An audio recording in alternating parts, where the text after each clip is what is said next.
This video is on transformations of exponential functions.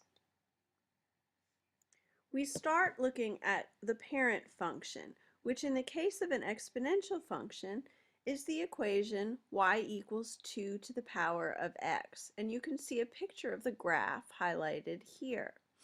Remember that on a graphing calculator, which is this is a snapshot of, the asymptote, the invisible line that this curve approaches but never reaches, is not always visible, particularly if this graph approaches the x-axis. And so it may help you to sketch in the asymptote and notice where the y-intercept is so that you can compare those things when you're looking at other functions. For the parent function, the y-intercept is at the point 0, 1. And we know that this is the case because the y-intercept is the initial value. And if you remember, our equation looks like this for a for an exponential equation where a is the initial value. And in this parent function, a is 1 because there's simply no number being multiplied here. And so we could just as easily write 1 times 2 to the power of x. The parameters for an exponential function are a, the initial value, and r, the rate. Remember that the initial value is the y-intercept, and so looking for that number in front of the base with the exponent will tell you what the y-intercept is. In this lesson, we want to look at transformations, how the graph changes from the parent function. And to do that, it's helpful to look at these two main things. The parameters. Where the asymptote is will help you to locate how the shift has occurred, and looking at the y-intercept will help you as well. So let's take a look at this first graph. You might notice that compared to the original parent function, this graph has shifted down. And I can see that because the asymptote is now lower, where before it was on the x-axis. The asymptote is now, and this is hard to draw on here, I'm sorry, but right below where this curve sort of bottoms out. And so we have a shift down. If you look here, the asymptote doesn't appear to have moved compared to the parent function, but I hope you'll also look at the y-intercept. And the y-intercept, or initial value, has changed, and now it appears to be higher.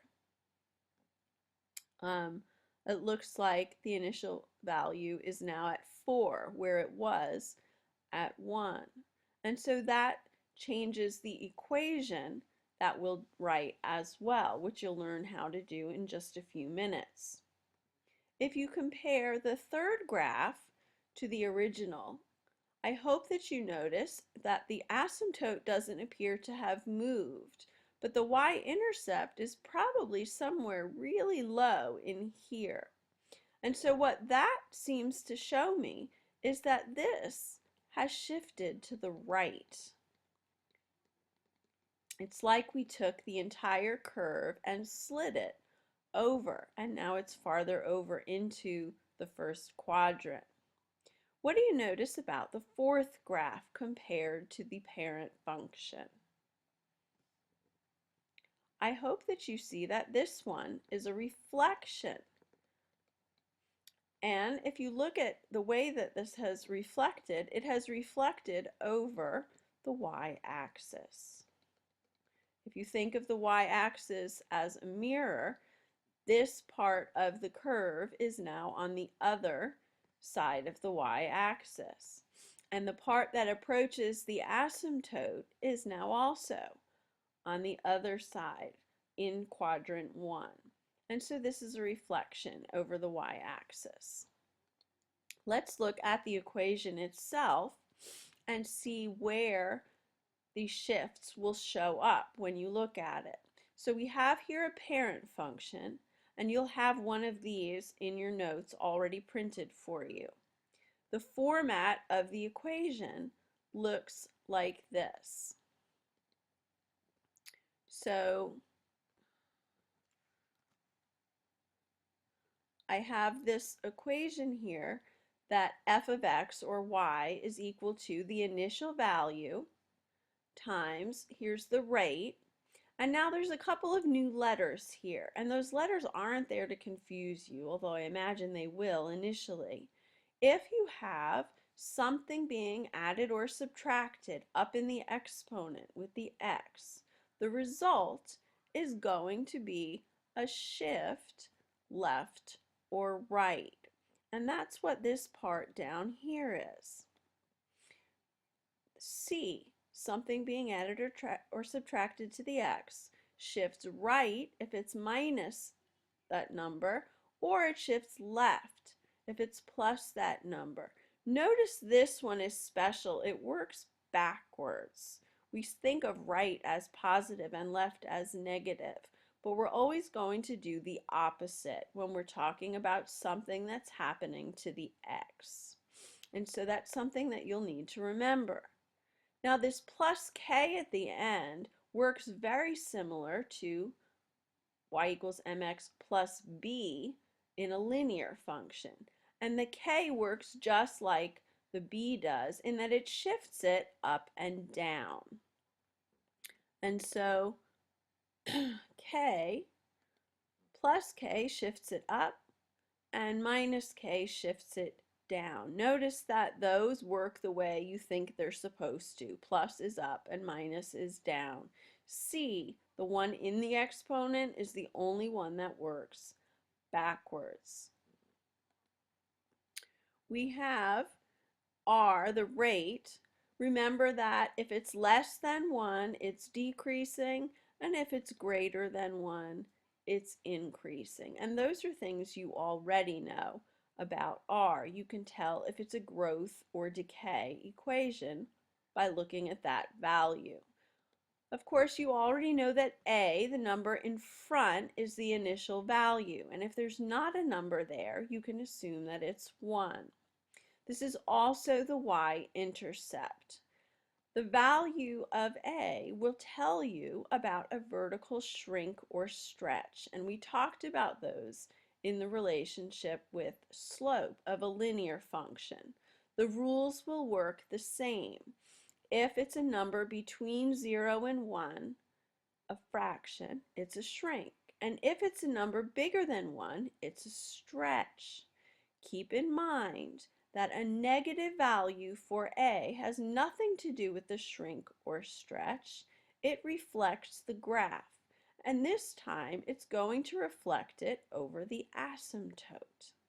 And we'll show some examples of that in class. Another note is that if x is negative, the graph is going to reflect across the y-axis. So if you have a negative in the exponent, your graph will flip over and look like this instead, sort of the way you saw it in the example. This is a reminder of how exponential growth and decay looks in an equation and in a graph. Remember that decay is a decreasing curve and growth is an increasing curve. Notice what our initial values are and how they appear on the graph, and what our rate is and how that affects growth or decay. This is an example of a growth or decay equation, and we have a bank account starting with a certain amount of money.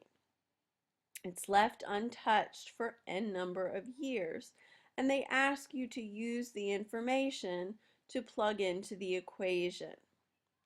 Remember, A is the initial value, R is the growth or decay rate, which is often a percent, and we do 1 plus R or 1 minus r. Keep in mind that has to be changed to a decimal. Pause the video and see what you can do to solve this example now. We'll go over it together in class.